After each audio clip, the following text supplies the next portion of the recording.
Senhor presidente dessa sessão, ministro Ricardo Lewandowski, senhoras, senhores senadores, brasileiros e brasileiras que nos assistem nesse instante. A minha primeira palavra, presidente Lewandowski, é dirigida a Vossa Excelência. Não tenho dúvidas que no momento em que essa histórica sessão for no futuro revisitada por estudiosos, por brasileiros e talvez também por estudiosos de outros países, restará reservado, e tenha certeza disso, um lugar de destaque para a condução de Vossa Excelência, com equilíbrio, mas, sobretudo, com autoridade, que não vem do tom mais elevado da voz e nem do uso discricionário do regimento ou dos códigos, seja de processo penal ou civil, ao qual recorreu em vários momentos dessa sessão. Autoridade que vem do compromisso de Vossa Excelência com a democracia e com o cumprimento da Constituição. Me sinto honrado de poder ter participado dessa sessão sob a presidência de Vossa Excelência. E venho hoje, nesse momento derradeiro, de um momento dos mais graves da vida nacional, não para condenar um partido político, não para julgar a biografia de uma presidente da República, biografia que respeito. Nós estamos aqui, senhor presidente, senhoras e senhores senadores, no momento em que o Senado se transforma em órgão judiciário para, como juízes dessa causa, julgarmos a conduta da senhora presidente da República. O que o Brasil espera que nós possamos dizer nas próximas horas é se efetivamente a presidente cometeu crime de responsabilidade e violou a Constituição. Sabe, Vossa Excelência, e sabemos todos nós que a nossa Constituição funciona num sistema de freios e contrapesos, exatamente para que um poder não se sobreponha sobre outro. Em todas as constituições democráticas, nós vamos encontrar ali instrumentos que possam impedir que os governantes se transformem em governantes totalitários e naveguem acima da legislação. Felizmente, a Constituinte de 88, e me orgulho imensamente de dela ter participado, estabeleceu de forma muito clara quais as responsabilidades, quais os direitos, mas também quais os deveres daquele que assume a presidente da República. Violar a lei orçamentária não é permitido, porque se está violando a Constituição. Na verdade, no momento em que se viola também a lei de responsabilidade fiscal, se comete efetivamente crime de responsabilidade. O que nós estamos assistindo, senhor presidente, senhoras e senhores senadores, nesses últimos dias de debates acalorados nessa casa, é uma absoluta inversão de valores. Não tendo a coragem, e nós não vimos isso aqui ontem, infelizmente, de assumir os seus erros e a gravidade dos atos cometidos, a senhora presidente da República acusa a oposição, vejam os senhores, como fator desestabilizador do seu governo. Quiséramos nós, senador Aloysio, poder ter essa força, não para desestabilizar, mas para ajudar o governo a corrigir rumos. Não é a oposição que é a responsável pelos delitos cometidos. Não tendo como atacar o primoroso, extraordinário, histórico relatório do senador Anastasia, o atacam, o acusam. Não podendo, senhoras e senhores senadores, acusar aqui, ou debater, ou mesmo responder à extraordinária ação da acusação, de alguma forma conduzida pela doutora Janaína e também pelo doutor Reale, buscam desqualificar a doutora Janaína. O Brasil reverenciará por muitos e muitos anos Vossa Excelência pelo papel extraordinário e corajoso que teve ao permitir ao Brasil ter uma nova chance. Chega ao cúmulo, e hoje foi o que mais nós ouvimos, atacam a imprensa como se fosse ela a responsável pelos desatinos que tomaram conta do país.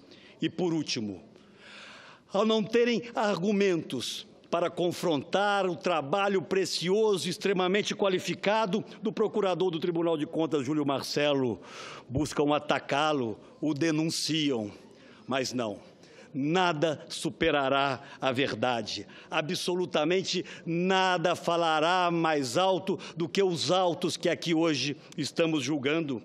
E fazemos, relatora Anastasia, esse julgamento apenas em relação a duas questões, apenas as duas questões, os decretos ilegais e os empréstimos fraudulentos. E fazemos isso porque o artigo 86 da nossa Constituição, no seu parágrafo 4º, e que precisará ser corrigido, impede a senhora Presidente da República de responder por crimes ocorridos ou cometidos anteriormente à sua posse nesse segundo mandato. Porque se assim não fosse, senador Caiado, a lista de crimes seria muito mais extensa. Porque, na verdade, as duas consequências distintas dessas ilegalidades estão claras. Uma é o processo judicial, o qual a Presidente da República responde, e acredito eu, terá como consequência o seu afastamento definitivo da Presidência da República.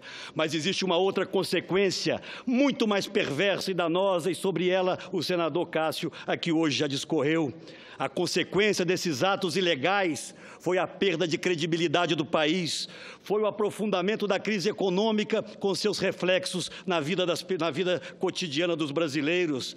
A consequência mais perversa dos atos da senhora Presidente da República são os 12 milhões de desempregados, 5 milhões apenas após a sua eleição.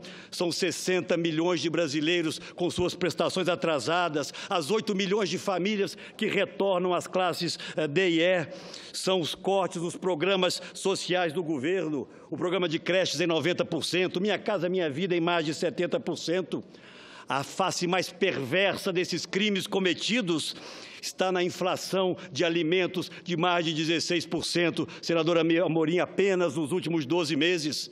Aquele prato de comida que a Presidente, através do seu marqueteiro João Santana, dizia que a oposição iria tirar da mesa dos trabalhadores, já não existe mais pela irresponsabilidade deste governo.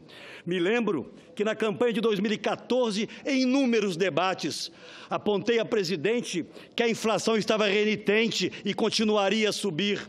Ela disse que estava próxima de zero e não havia nenhuma medida a tomar. Alertei para o baixíssimo crescimento da nossa economia naquele ano, que acabou nos levando à maior recessão da nossa história republicana, e a Presidente dizia que não acreditava naqueles números.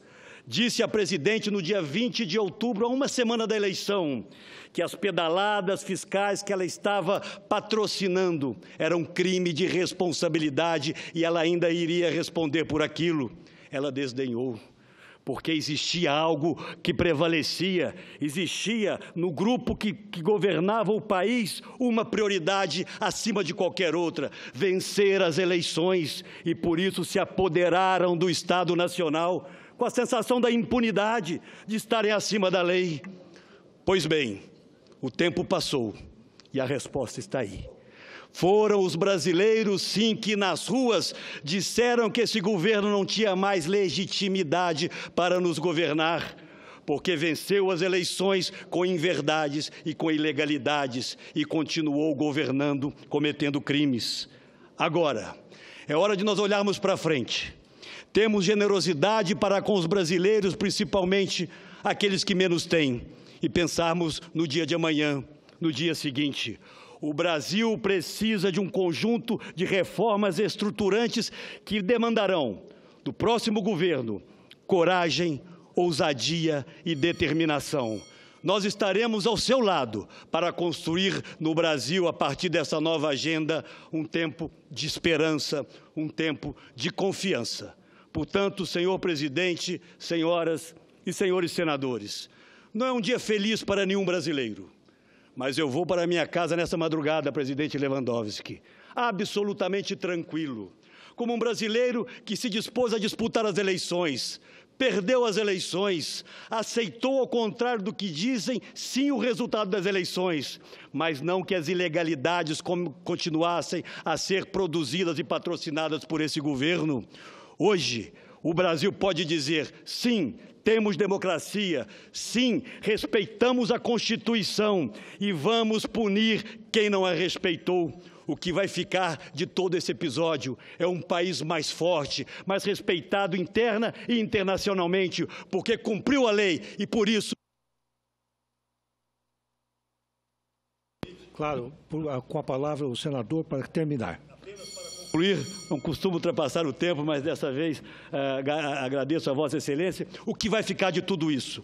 É um país com esperança, um país que volta a acreditar no seu futuro, um país onde as pessoas de bem se reúnem, independente da sua convicção ideológica, dos credos que praticam, mas que acreditem que juntos nós somos capazes de superar esse tempo negro que vivemos nos últimos anos.